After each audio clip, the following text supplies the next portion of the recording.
Hi, I'm Marius from MWest Photography, and in this video we are going to talk about the brand new Fujifilm X-T2. Now, Fujifilm South Africa has given me a pre-production model to play around with, so this is about as close as it's going to get when you're able to buy the camera in store, but they are still tweaking the firmware, making sure everything is fine, but this is as close as it gets. So just keep in mind, if you see something here which changed to the final product, obviously this is, like I said, a pre-production model. Okay, now what we are going to cover in this video, I've already shot a very lengthy review on the Fuji X-T1, so I'll have a description on that video, or a link to that video in the description. As you can see, I am a Fuji shooter. I have two X-T1s and I love this camera. So what I want to do in this video, instead of just going over this camera, I want to compare the two. I want almost like a versus X-T1 versus X-T2 video. To show you what the difference is. So if you haven't bought any of these two and you can't make up your mind, do you want to go X-T1 or X-T2, hopefully after this video you'll be able to make a much better educated decision. So that's what I want to focus on, and also I won't be covering the technical specs of the camera, because you can find out the technical specs in 10 seconds. Go on Google, X-T2 technical specs, and there's the entire list. You can read to your heart's content on that page. It's going to make this video unnecessarily lengthy, and if you've watched some of my previous videos, you'll see that I focus more hands-on with the camera. I show you what everything looks like, what the menus look like, where the buttons are, what they do. That for me is much more important than just a bunch of technical specs which you can find anywhere. So I'm going to leave that out. And then I'm also not going to talk about, say, image quality, the noise levels and all that, because this isn't the final camera yet. It's still pre-production. So I'm going to leave that out, and I'm going to focus on something which I think is much more important, which was really lacking on the X-T1. I didn't use it at all. I didn't like the video mode on here. It's terrible. I keep shooting all my videos on a Nikon SLR camera because I don't like the video on the X-T1. And with the X-T2, Fujifilm went all out and they put 4K on here and lots of extra goodies I'm going to talk about, which I'm really excited about. So the video on here is really, really great. Something which is nice about Fujifilm is that when people complain about something, they do something about it. If photographers say, okay, we don't like this, we don't like that, they listen and actually improve it. So you'll notice when I go through the two camera bodies and I show you, you'll actually see lots of differences on the body which are good, which they replaced that people didn't like, and they put better features on you, or they just change it. So that's really good. So what we're going to do, we're going to compare them next to each other. I'm going to take you through the menu system, and you can see a little bit what the menu is looking like. And then I'll show you the 4K video and explain a little bit what they've brought in here and the battery grip and all that, some really nice goodies. Okay, so let's first start by looking at the two cameras. So if you take both cameras and you put them side by side, you'll actually see that the X-T2 is a little bit larger than the X-T1. Also to the front side, or to the side here with the battery grip, you can see it's a little bit more bulky. Okay, now with the Fujifilm cameras, I find I can't really use the X-T1 or the X-T2 without a battery grip. If you look at the camera here, you'll see if I hold it like this, my bottom two fingers almost fall off the camera if I don't have this battery grip on here. So for me, it's not negotiable. The battery grip needs to be on here, but other people might have smaller hands. They want to travel, they want something smaller, then they might not want to have the battery grip on here. But for me, if you've got larger hands and you want to have a solid grip on your camera, the battery grip is definitely the way to go. Now with the X-T2, the battery grip is not just a battery grip. It's not just something giving you the vertical shooting buttons and an extra battery in there. There's quite a lot more to this battery grip than meets the eye, and I'll go into detail with this.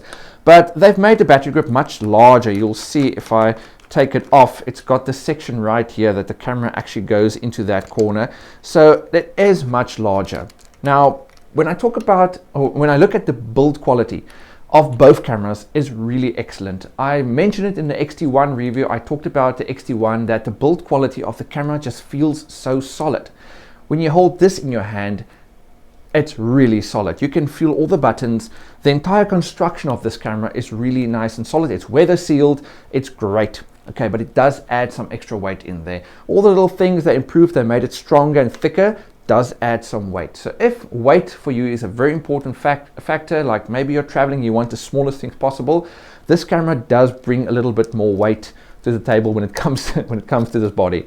But for me, it's not such a bad thing. I want a sturdy, strong camera. So at a professional point, I think they did well with constructing this camera so solidly.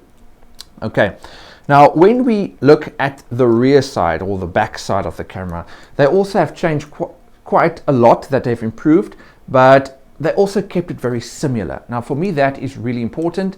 In the past I actually did not upgrade a camera body because they changed buttons on it. Now, it might sound stupid, but for me it's really important. I've got two Nikon SLR cameras and I've got two Fuji X-T1s. Now when I'm shooting, I usually have one camera hanging here and another one I'm shooting with, and I quickly change in between while I'm doing a wedding or a function or whatever I'm shooting, but I go between lenses and between the bodies. Now if they flip buttons around and they put one here and they put the other one a little bit higher up, or they just change the functions around on the buttons, for me it's frustrating because I'm grabbing and I'm just shooting from memory. I know my camera and I'm shooting while just pressing the buttons. So if they change the buttons on the camera, it makes it frustrating to the point where you can't work properly and you're missing shots. So on here they kept it very similar. So they've got, only that they changed is they've added a little joystick in here, and I must say I like this joystick. It's the same as the X Pro 2, so if you want to change your focus points, you can just quickly press on that and just move where you want your focus point to be. So I really enjoy the focus button, or the focus point button. This allows you also now to have your shortcuts on the directional pad here, that on my X-T1, because I don't have that on the X-T1, I use the directions on that pad, or the whatever you want to call it, this directional button thing. I use that my focus points. So on here I can have all the shortcuts, but I still have the little joystick there. Also what's really important, that I've also put the little joystick there on the grip as well. So on the X-T1 I find it really frustrating when I'm shooting with the grip. I have to take my hand all the way there to press the buttons to change my focus points. On here I've got a little joystick here as well. So that's great. I can easily hold it like this. I can quickly do my focus points quickly with a little joystick. So that's really nice. Now, like I said, they didn't change a lot at the back, which I'm glad for. So if I'm using an X-T1 and X-T2 together, I can shoot very similarly on both cameras. What they did change here is with the LCD. Now, if you take an LCD on the X-T1, you can also do this, and you flip it out like this, and you can shoot at different angles. But what they've done here, which I really like, is if you close it like that, there's a little button here, and if you press this, it lifts open, and now you can hold the battery grip like this, and you can shoot like this at different angles. So this I really enjoy. When we get to the EVF, now the electronic viewfinder was the selling point for me when it came to the X-T1. When I first took an X-T1 and I did a few test shots, I was like, wow, the screen detail, it's beautiful. I love this. And I can see my exposure before I even take the picture. Awesome. That was one of the biggest selling points for me when I got the X-T1. Now with this camera, they've upgraded or updated the screen. So it's got a fast refresh rate. So you won't miss action if you're shooting with the X-T2. They went more for sports photographers, nature photographers, wildlife photographers, or bird photographers. They want to make sure you get the shot. The focusing must be fast, the screen must be up to date all the time, that you don't miss the action. So if you're a sports photographer or serious action photographer, well, that's the same thing, wildlife photographer, or maybe journalist or something, and you need to get the action quick, I'll say rather go for the X-T2 than for the X-T1. I'm doing weddings and functions and studio work and product photography, so for me the X-T1 is perfectly fine in that regard. I don't really need all that with the screen. Okay, so they've updated the refresh rate, they made the screen better, and then also the battery grip. I'm going to come to the battery grip quite a few times. You'll notice the battery grip, they've also got here a normal and a boost. Now this makes quite a difference. To give you an idea, I'm going to just shoot off a few frames, and I've set the camera to continuous high. Now in normal mode, if I just shoot, I have my mic here, you should be able to hear this. That's the speed. Now there's also a boost on the battery grip. So if you flip it over to boost, then it says on the screen performance boost, and listen to it now. I think it's 11 or 14 frames, I can't remember now. So the battery grip is not just to have a bigger camera and to have an extra battery in. Then there's some other goodies in there. When I get to the battery grip, I'll explain that as well. But it gives you this boost. So if you want faster focusing, faster frame rates, when you do your burst shots, as well as shooting video, instead of having only 10 minutes of 4K footage, you can, by using the battery grip, have 30 minutes of 4K video footage. So it really, I think it's a necessity. It should come with the battery grip already attached. So I would not buy an X-T2 if I did not have a battery grip on there. Okay, so that's basically most of what you see at the back. Okay, when we look at the top section of the camera, you'll see they are very similar, which is a good thing, because if you own a X-T1, you are buying an X-T2, you can shoot them both together, and they work fairly similarly at the top section, so that's a good thing. Okay, they did, however, bring in a lot of improvements to the buttons at the top, which is great. The first thing is, when you are shooting with a Fuji camera, you'll see that you've got an option here to turn a dial here at the bottom. Now that allows you to choose between, for instance, bracketing, continuous high, continuous low, single shot, you can have double exposure, some filter effects, everything on that dial, which is nice because you don't have to go into the menus to go enable all that. Everything is on the body, something that I love about Fuji. Okay, now at the just above that, you've got a dial that you can turn. This is your ISO dial. What happened with the X-T1 is that it didn't really bother me, but I noticed a lot of people complain that later on, when they move the ISO, sometimes they move the one at the bottom as well. So what they've done is they've made it a little bit higher and thicker, and you can also hear the settings is much more stronger when you actually turn the dial. But a very important thing is they put a click mechanism in there. So when you press the click mechanism, now I can turn the dial, and you can hear on my mic, it's very loud. So I can turn the dial and I'll just press the click mechanism again and it locks it in place. So this is really nice. With the X-T1, you had a security lock you need to press in while turning it. With this, it's actually nice. Just press the button quickly and you just turn it freely until you're happy and then press it again. So for me, I prefer this because pressing the security thing and turning the dial was not always my favorite move on this, or on the X-T1. And when you are shooting maybe in low light situations, you're moving around a lot, you can very easily, without a security lock like that, turn your dials and then your settings will change. Okay, so I really enjoy this mechanism. I think this was definitely a good move. They've also got it on the other side as well with the shutter speed. If you press it, it allows you to change the shutter and you just press it again to lock it in place.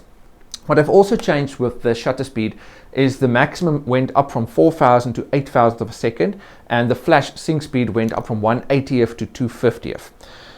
Very nice as well is they've changed the exposure compensation from 3 stops minus and plus to 5 stops. The 3 stops was always a little bit lacking for me, so this is really a big improvement. So you've got the dial that shows you the +3 and a -3. And you've got the C, which stands, I'm guessing, for custom. And if you change it to C, you can go up to 5 stops. So that's really great. Okay, now they've taken a button away, which I think was maybe not the best move. I know a lot of people complain that the button was maybe a little bit small. Maybe they could have made it a little bit bigger. But you always had a video button here on the X-T1. And the moment I got the camera, I know there's 4K video on here. I really want to see what this baby can do. I'm looking, okay, where'd the video record button go? And then finally, I found it there in the corner on the dial. If you turn the dial all the way to the corner there, it turns to video shooting, and then you use your shutter button to start and stop your video. Not sure if that was the best move, because I would actually rather shoot pictures here and then quickly go to the side and press the video button. Maybe even a video button here somewhere, I don't know, would, I think, be quicker and better, because then I can shoot pictures and shoot video without having to turn a dial. That just makes more sense to me. So, but you can't always have everything. Maybe in the X-T3, I don't know. Okay, so yeah, that's what the top section of the camera looks like.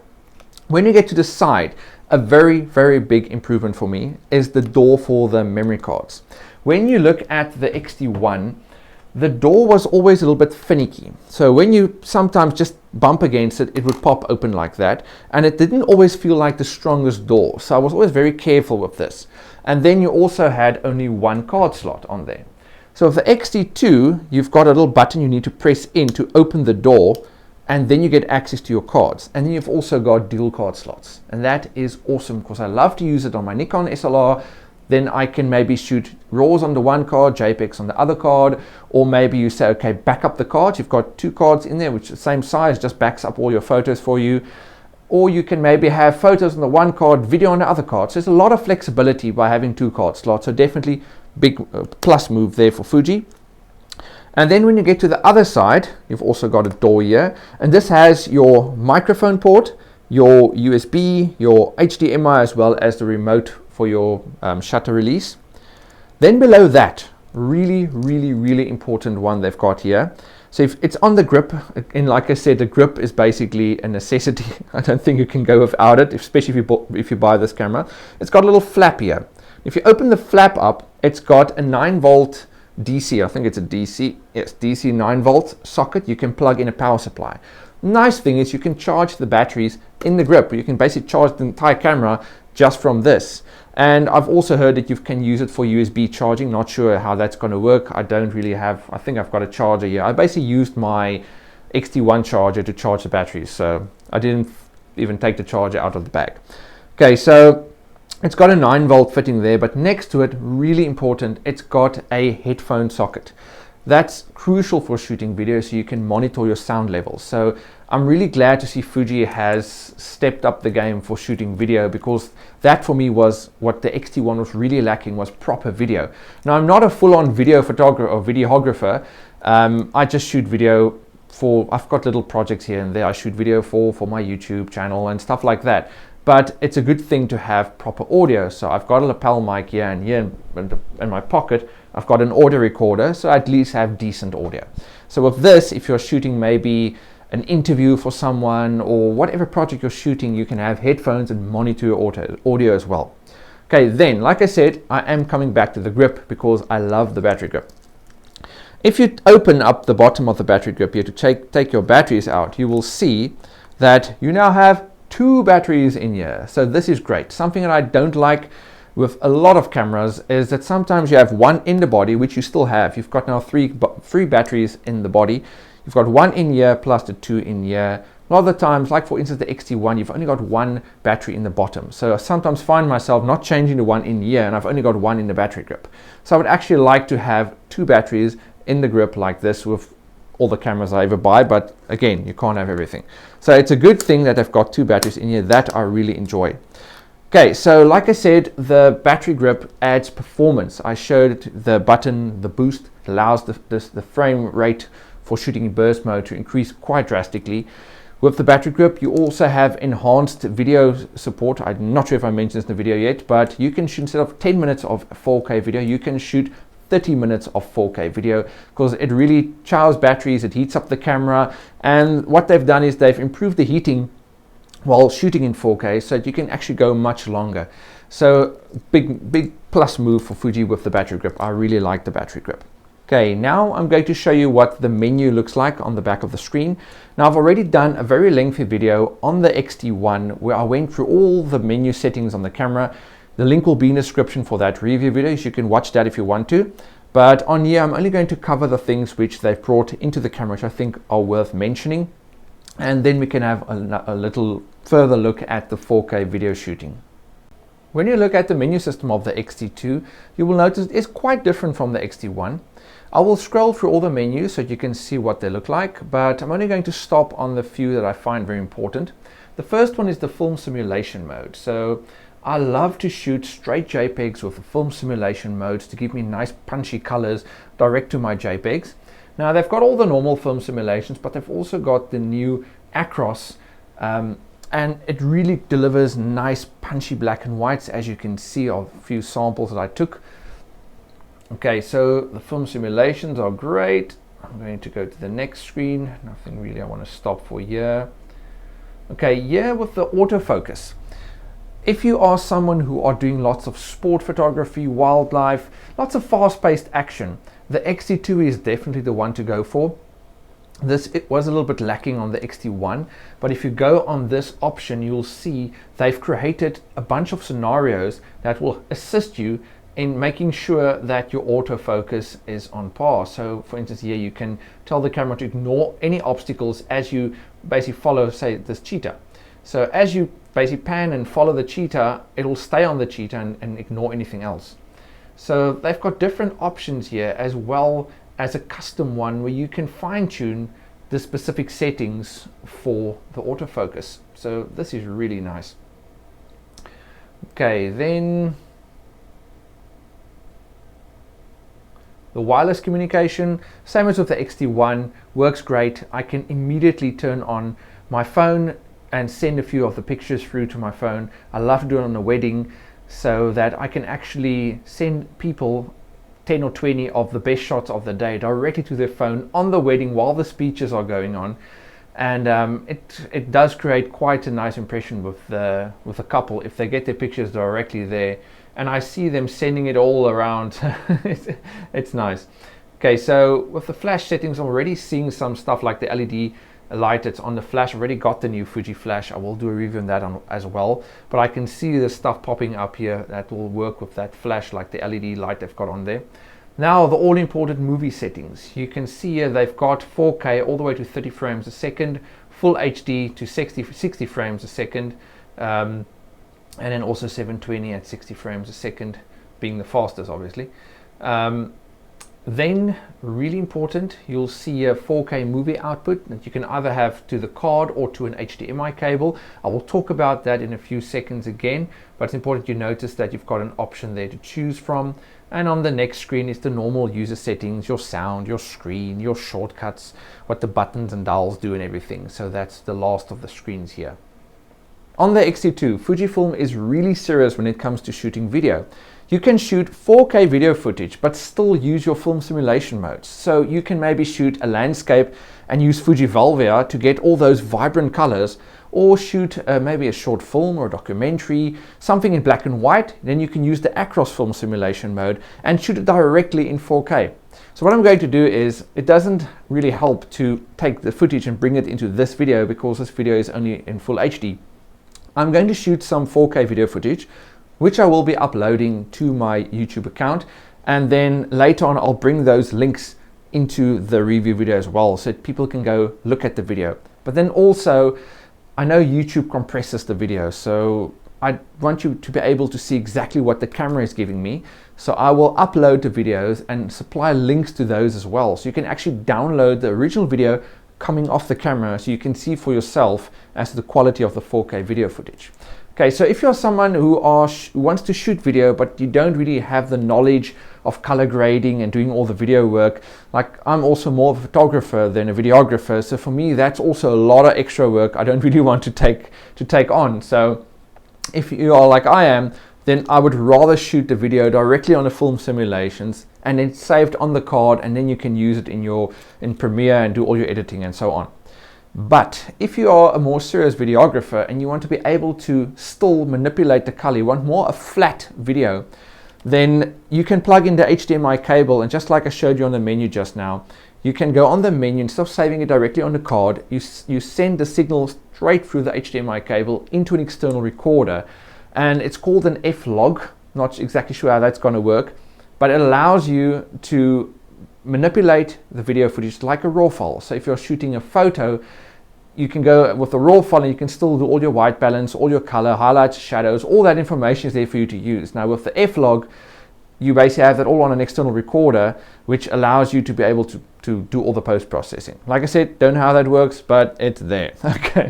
Okay, so for video, this is really a welcome upgrade. I didn't enjoy the video on the X-T1 at all, so I'm really enjoying what I've seen so far by shooting on 4K on this. Okay, it's that time of the video we come to a conclusion, and I must say, by shooting on this pre-production X-T2, this is one beautiful camera. The pictures I took on here, they were vibrant, they were sharp. The 4K video footage, the addition of the better grip, that I can actually have two batteries in here. And another thing I forgot to mention is it's X-T1 batteries. It's the same batteries that the X-T1 uses. I've got 12 or 13 batteries, so if I buy an X-T2, I can just bring it into the system. There's no extra need for buying other batteries. It all works together. Okay, so the EVF just as great on the X-T1, even better. The dual card slots, the stronger build on this camera, all great additions. So I must say this is really an awesome camera. Now, hopefully by watching this video, as well as my previous X-T1 review, you have a better idea as to with which camera you should go, because you can, when the X-T2 comes out, I'm sure the X-T1 will still be there for quite a long while. So you can decide which camera you think will do the trick. I think if you're a professional photographer who are shooting high-grade video or action photography or weddings, no matter really what you are trying to shoot. If it's for the professional scene, I think the X-T2 is definitely the better camera to go with. But even being a wedding photographer, the X-T1 is still a perfect camera. But this camera just packs a bit more of a punch. The X-T1 is a little bit lighter, a little bit smaller, so maybe a better travel camera. You'll just have to decide, weigh the pros and cons, because you can save a lot of money if you're not shooting video, because the X-T1's video is not that great, but it'll still give you some okay vacation video footage basically. But for shooting a project for a client, the video on here is far superior than the X-T1. So you can save yourself a lot of money maybe by deciding what you are trying to do and then choosing the X-T1 or the X-T2.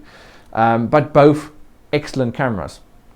Okay, now I want to thank Camera World here in Bellville in South Africa, and then also Fujifilm South Africa for supplying me with this pre-production model so I can play around with it and then bring this review to you guys. Then if you have enjoyed it, you know what to do. Click that subscribe button and get my videos as I release them. And I'll see you soon in another video. Bye.